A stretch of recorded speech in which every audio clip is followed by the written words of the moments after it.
6:20. I'm gonna go do probably just a little over 10K on Elk. We'll see how the snow goes at the top. Looked like it was mostly off, so I figured I'd go hit it. We dropped like 5 degrees to get up here, so it's 13. It's like 7 now, so 6 degrees. And yeah, I get it going. Got the old dog out with me. Probably running with poles today for the first time in a while as well. Haven't had my poles out on that stuff, which has, I don't know, helped me in many ways. Yeah, so this will just be a good, it's pretty steep, so it's going to be about 800 meters of gain in 5 kilometers. There's not really any uphill on the way down, so 800 meters of gain in 5 kilometers, and then back down.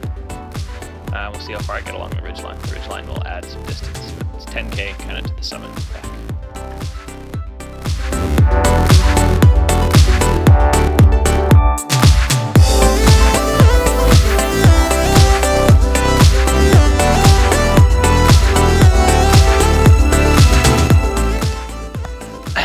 About to look out at Elk, which isn't the top. It's about 650 meters of elevation though. 20K, 3.52K. Starting to hit some snow. A little while ago, some ice on the trail. Slows you down, but it's so steep. And it gets steeper as you come up. The city, and it looks like I'm just headed for even more snow and no micro spikes, which is fine. We'll see. I was going for 10, but we end up heading down and running a bit on the road to get the final bit in. Gotta put you down now.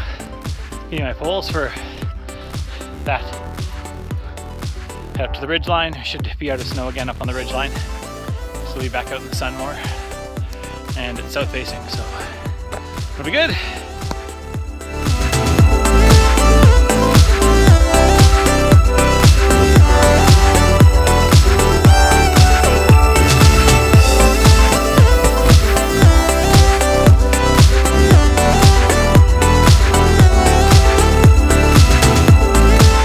That's why I'm out here. See stuff like that. I got Sussy and I got Crossover. Canadian Border Peak, Tomahoy, Mount Baker, Wheat Church and International Ridge, and the city behind me. A little tiny bit of clear trail, but still lots of snow. As we go back into it right now.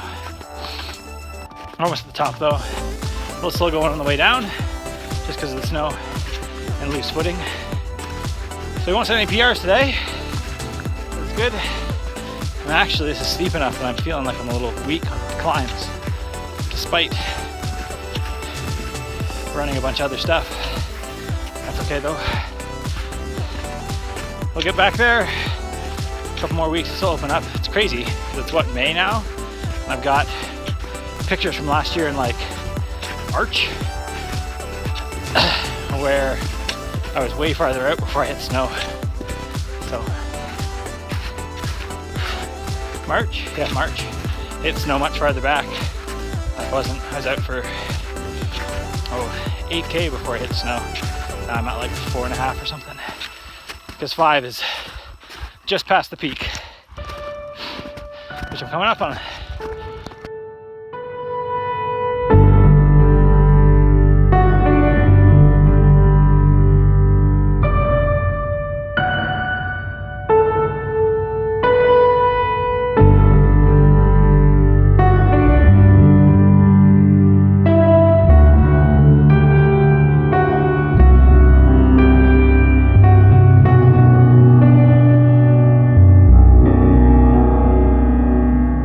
There you go, we're at 6.36K, 810 meters of elevation, because there's a bit up and down on the ridge line. There's a pheasant. And yeah, I have a tiny little bit of up on the way down, but I don't think I'll clear 850 meters of elevation. So that was good. I did pretty much all that elevation in 6K. Lots of snow. Now we got a bit of snow to traverse on the way down, which keeps it slow down, so I don't hit PR going down either. But then clears up just below the lookout up ahead. So that should be good. Putting a ton of new steps here too, which just help maintain the trail. Then I'll get home, If I've got some time before 10, I will read. If not, then I'm going to dive into some client work. I'll be optimizing a dude's website today and hopefully finishing that all off today so that I can move on to the next project next week. We shall see. It's pretty basic work, stuff I've done lots of times. And right now I'm listening to the Read to Lead podcast. Actually, I was just listening to Tim Ferriss' show, so if you run or do any type of sports, he interviewed, I forget the guy's name, I'll put it in the show notes. A guy from Nike, just got hired by Nike for performance, and there's tons of good stuff in there for mainly runners. Mainly runners and how to increase your speed and how to increase your cadence without necessarily practicing cadence. So it's interesting. A lot of stuff with the hex bar deadlift. So you don't have one of those at CrossFit. We'll see. Oh, there's someone else here. Sounds good.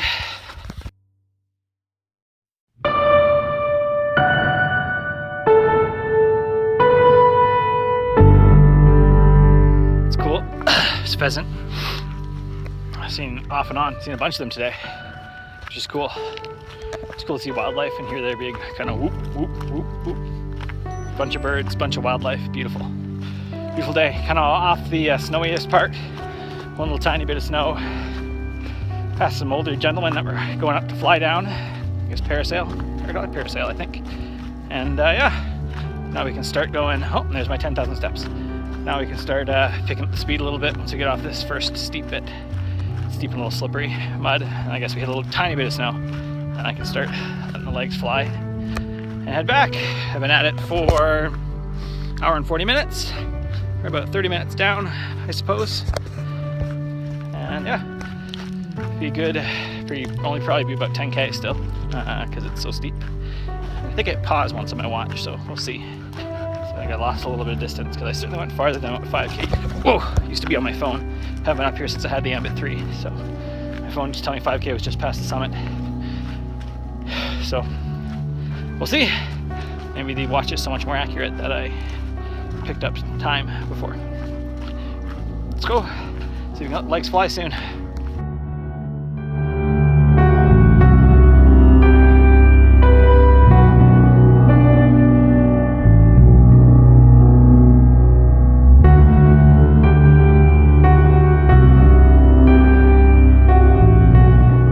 Welcome to the Spark Business Show.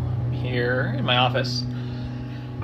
I've really been thinking about something I said this morning when I kind of came on a run up one of the ridge lines here. I actually see out my window usually, although it shuts, the sun doesn't shine right in on me. One of the things I said as I kind of came around and looked at the mountains was, man, this is why I do this. This is why I train in the mountains. This is why I run on the road even. Why I run on the road is for the mountain views. I get a little bit from there, but it's for the elevation, for getting out in the backcountry. I'm training for an ultramarathon, but I don't even care so much about the ultramarathon, actually. The ultramarathon's a deadline. That's it. It's a deadline to help enforce some training on me, and a deadline is good. What I care about is getting out in the mountains. And this is something that you need to think about for your business too, because times are going to suck. Sometimes I don't want to get up at 4:45 or 5:15 and go for a run. I don't want to run hill repeats on, what Mount Tom is a nice trail. It's actually quite a nice trail, but it feels like kind of a lame trail to me. It's not really out there in the boondocks. It's in the midst of subdivisions, and you can always hear cars. But I do those things that I don't really want to for the goal, the ultimate goal of being able to be fast in the mountains. That's what I do it for. That's why I've trained to run flat, which I don't love either. I don't love running around on the roads. I would always rather be out on the trails. But to get in shape to do this, to be fast in the mountains, these are other things I need to do. So for you and your business, it might be networking, it might be following up an email. There's lots of things that you may not love, that you may not feel you excel at. But you do them for a purpose. You do them hopefully for the purpose of having a good business, but hopefully there's even a better purpose, right? I do things that I don't love in my business because I want to help you have a better business. I want to help you win and have the life that you want.